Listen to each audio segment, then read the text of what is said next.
আজ একমাত্র প্রস্তুতি ম্যাচে আয়ারল্যান্ড উলফসের বিপক্ষে মাঠে নামবে বাংলাদেশ। বেলফাস্টের স্টারমন্ট ক্রিকেট গ্রাউন্ডে ম্যাচটি শুরু হবে বিকেল 4:45-টায়। দ্বিতীয় দিন অনুশীলন করেছিল সাকিব মুশফিকরা। দুই দলে ভাগ হয়ে অনুশীলন করেন ক্রিকেটাররা।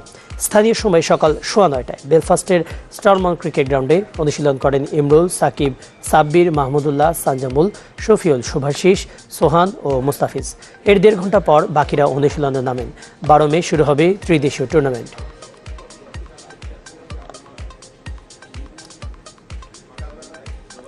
এদিকে আগস্টে বাংলাদেশ সফরে আসার ব্যাপারে সবুজ সংকেত দিয়েছেন ক্রিকেট অস্ট্রেলিয়ার প্রধান নির্বাহী জেমস সাদারল্যান্ড জানিয়েছেন 2 টেস্ট খেলতে প্রস্তুত হচ্ছে তারা। সবকিছু সঠিক পথে এগোচ্ছে বলে জানান তিনি।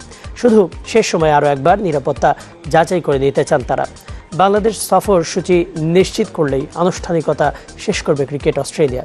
সাদারল্যান্ড আরও জানিয়েছেন এতে মধ্যে পররাষ্ট্র বিষয়ক মন্ত্রণালয় এবং অন্যান্য সরকারি সংস্থার সঙ্গে আলোচনা শেষ করেছে সিএ এবং সফরের ব্যাপারে যথেষ্ট আত্মবিশ্বাসী তারা।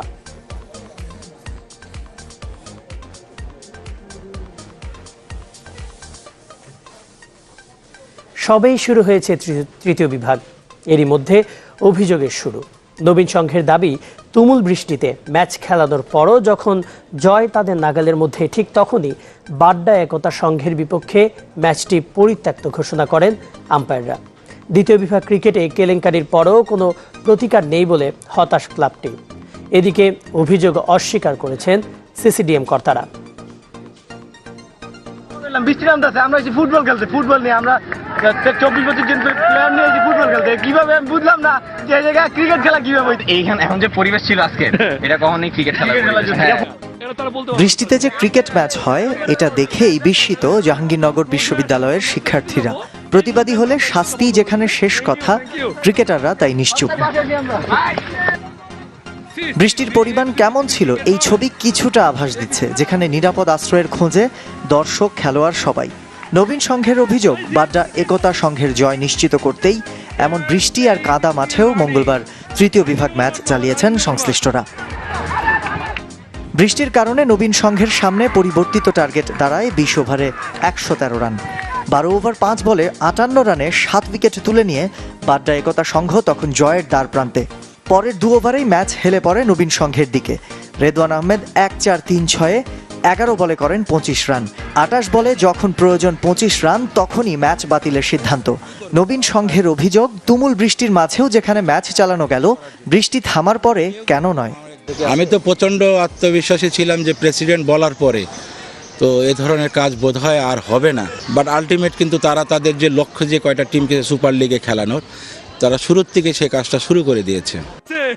নবীন সংঘ সাধারণ সম্পাদকের দাবি, বৃষ্টির মাঝে আম্পায়াররা ম্যাচটি খেলাতে চাননি। মাঠ কর্মীরা পিচ কভারও আনছিলেন, তবে বাদ সাধেন তৃতীয় বিভাগ ক্রিকেটের সমন্বয়ক মুন্না।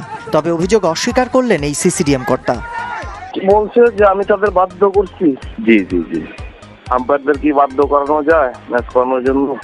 তারপরে লাস্টে যখন এক সময় আসলো আমাদের জয়ের টাইম, তখন তারা এসে বলল যে রান আপ খারাপ। তার মানে 13 ওভার খেলা হওয়ার পরে তারা কিন্তু যখন দেখলো তারা হারতেছে, তখন তারা বলতেছে রান আপ খারাপ। আমি থার্ড ডিভিশন কোঅর্ডিনেটর ছিল, তাকেও বললাম এটা কি হচ্ছে, বলছে আমার এখানে কিছু করার নেই, এখানে আম্পায়াররাই চূড়ান্ত। আম্পায়ারদের জিজ্ঞেস করতেছি এটা কিভাবে খেলা সম্ভব এই বিশ্বের মধ্যে, তারা বলতেছে আমাদের কিছু করার নেই, আমাদের উপর থেকে চাপ দিচ্ছে তারা। Samiul Titu, channel 24, Dhaka. Premier cricket কাল শুরু হচ্ছে 9ম রাউন্ডের খেলা। ফতুল্লায় আবাহনী মুখোমুখি হবে তলাদির দল ভিক্টোরিয়া স্পোর্টিং ক্লাবের। বিকেএসপিতে প্রাইম দলেশ্বর খেলবে লিজেন্ডস অব রূপগঞ্জের বিপক্ষে। একই ভেন্যুর অপর ম্যাচে মোহামেডানের প্রতিপক্ষ পার্টেক্স। সব ম্যাচ সকাল 9টায়। আবাহনী 8 ম্যাচ খেলে 12 পয়েন্ট নিয়ে আছে 2-এ, 6 জয় ও 2 হার তাদের। শেষ ম্যাচে হারিয়েছে মোহামেডানকে, যাতে আত্মবিশ্বাসের তুঙ্গে মোহাম্মদ মিঠুনরা। প্রতিপক্ষ রেলিগেটেড জোনে থাকা ভিক্টোরিয়া হওয়ায় সেটা আরও দৃঢ় আকাশে নীল শিবিরের। তারপরও তাদেরকে হালকাভাবে নিচ্ছে না তার দল। অপরদিকে শেষ ম্যাচে ভালো খেলেও আবাহনীর কাছে হেরেছিল মোহামেডান।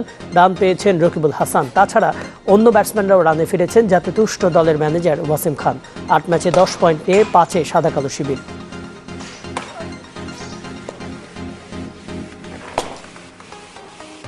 অনুগ্রহপূর্বক সংবাদটি শেয়ার করুন এবং খেলাধুলার সর্বশেষ খবর জানতে স্পোর্টস লাইট সাবস্ক্রাইব করে রাখুন।